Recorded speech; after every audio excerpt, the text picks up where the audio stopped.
নাহমাদুহু ওয়া নুসাল্লি ওয়া নুসাল্লিমু কারীম আম্মা বাদ ফাউযু বিল্লাহি মিনাশ শাইতানির রাজিম বিসমিল্লাহির রহমানির রহিম। দেশ ও প্রবাসে দূরে কাছে যেখানে দেখছেন প্রত্যেকে জানছি আন্তরিক মোবারকবাদ ও অভিনন্দন।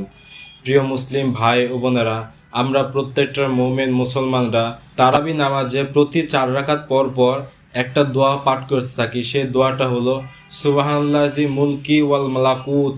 এই দোয়াটা আমরা প্রত্যেকটা মুমিন মুসলমান তারাবি নামাজে 4 রাকাত পর পর পাঠ করে থাকি।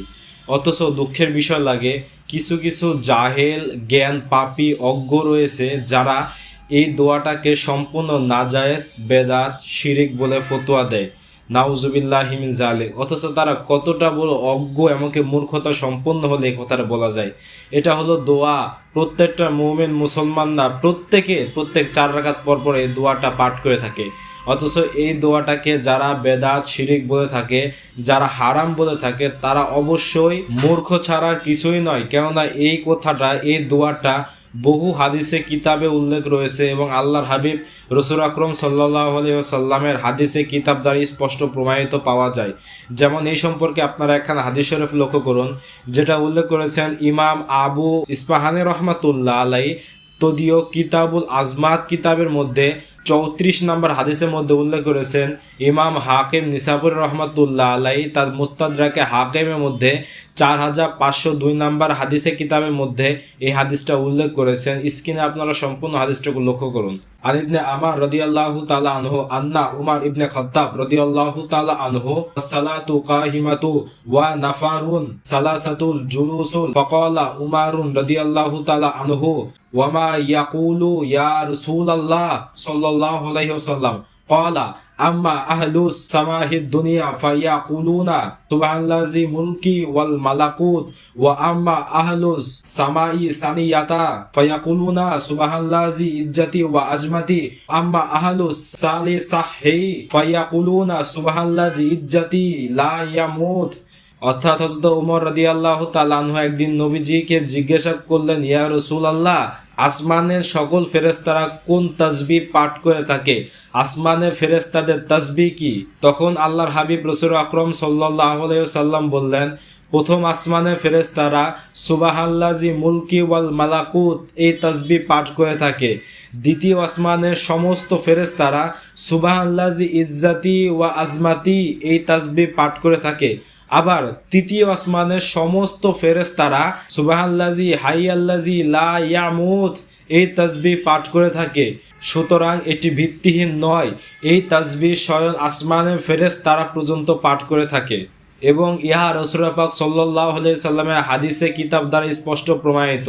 তাজিমুল তাদরিস সালাত সেই কিতাবের মধ্যে 557 নম্বর হাদিসের মধ্যে উল্লেখ করেছেন এইভাবে, আর সাঈদ ইবনে জুবাইদা ক্বালা আন্না নবী সাল্লাল্লাহু আলাইহি ওয়াসাল্লাম ইউসাল্লি ফামান্না রাজুলু মিনাল মুসলিমিনা আলা রাজুলুন মিনাল মুনাফিকিনা ওয়া আকবারুহু আন্নাল আহলাস সামাহিদ দুনিয়া সুজুদুল ইল্লা ইয়াউমিল কিয়ামাতি ইয়াকুলুনা সুবহানাল্লাহি মুলকি ওয়াল মালাকুত ওয়া আলা সামাইহি সানিয়াতি রুকুউন ইলা ইয়াউমিল কিয়ামাতি ইয়াকুলুনা সুবহানাল্লাহি ইজ্জতি ওয়া আজমাতি ওয়া আলা সামাহি সালিসাতিল কিয়ামুল ইলা ইয়াউমিল কিয়ামাতি ইয়াকুলুনা সুবহানাল্লাহি হাইয়াল্লাহি লা ইয়ামুত। অর্থাৎ সাঈদ ইবনে জুবাইর রাদিয়াল্লাহু তাআলা আনহু থেকে বর্ণিত, তিনি বলেন, আল্লাহর হাবিব রাসূল আকরাম সাল্লাল্লাহু আলাইহি ওয়াসাল্লাম আমাদেরকে স্পষ্টভাবে বলেছেন, প্রথম আসমানের ফেরেশতারা কিয়ামত পর্যন্ত সুবহানাল্লাহি মুলকি ওয়াল মালাকুত এই তাসবিহ পাঠ করে থাকবে। দ্বিতীয় আসমানের সমস্ত ফেরেশতারা কিয়ামত পর্যন্ত রুকু অবস্থায় সুবহানাল্লাহি ইজ্জতি ওয়া আজমাতি এই তাসবিহ পাঠ করে থাকবে এবং তৃতীয় আসমানের সমস্ত ফেরেশতা দাঁড়ানো অবস্থায় কিয়ামত পর্যন্ত সুবহানাল্লাহি হাইয়াল্লাহি লা ইয়ামুত এই তাসবিহ পাঠ করতে থাকবে।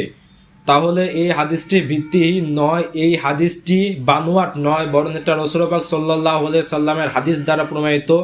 এই তাসবিহটা স্বয়ং আসমানি ফেরেশতাদের তাসবিহ। সুবহানাল্লাহ।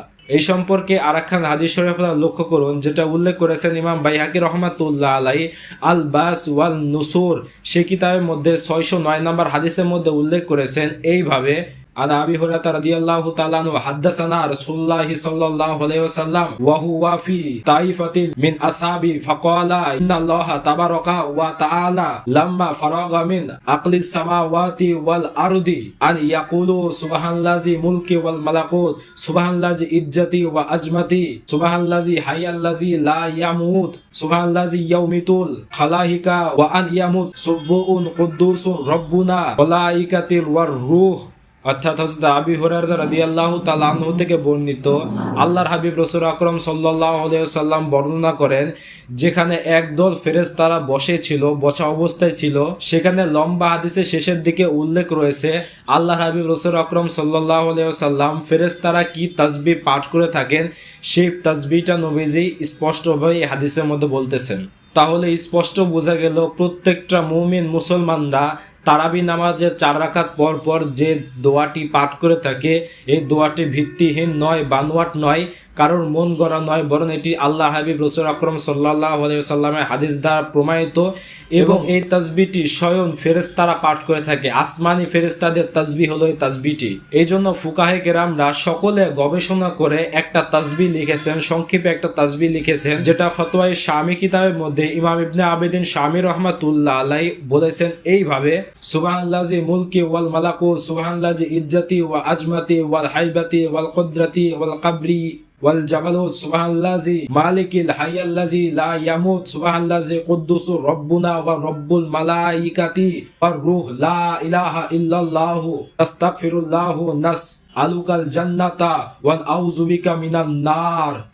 অতএব স্পষ্ট প্রমাণিত হয়ে গেল প্রত্যেকটা 4 রাকাত পর পর তারাবি নামাজের 4 রাকাত পর পর সুবহানাল্লাযি মুলকি ওয়াল মালাকুত এই তাসবিহ পাঠ করা নাজায়েজ নয়, হারাম নয়, কুফর নয়। তবে কেউ যদি এই দোয়াটি পাঠ না করে তবে যে তার গুনাহ হবে এ কথাটি বলা যাবে না, বলার কোনো সুযোগ নেই। তবে এটা পাঠ করা প্রত্যেকটা মুমিন মুসলমানরা পাঠ করে থাকে। এখানে শিরক বেদাত ফতোয়া দেওয়া কোনো সুযোগ, কোনো অধিকার নেই। এই কথাটি যারা বলে থাকে তারা অবশ্যই জ্ঞান পাপী, অজ্ঞ ছাড়া কিছুই নয়। মহান আল্লাহ পাক আমাদের সকলকে সহি বুঝ দান করুক, আমিন। আসসালামু আলাইকুম ওয়া রাহমাতুল্লাহি ওয়া বারাকাতুহু।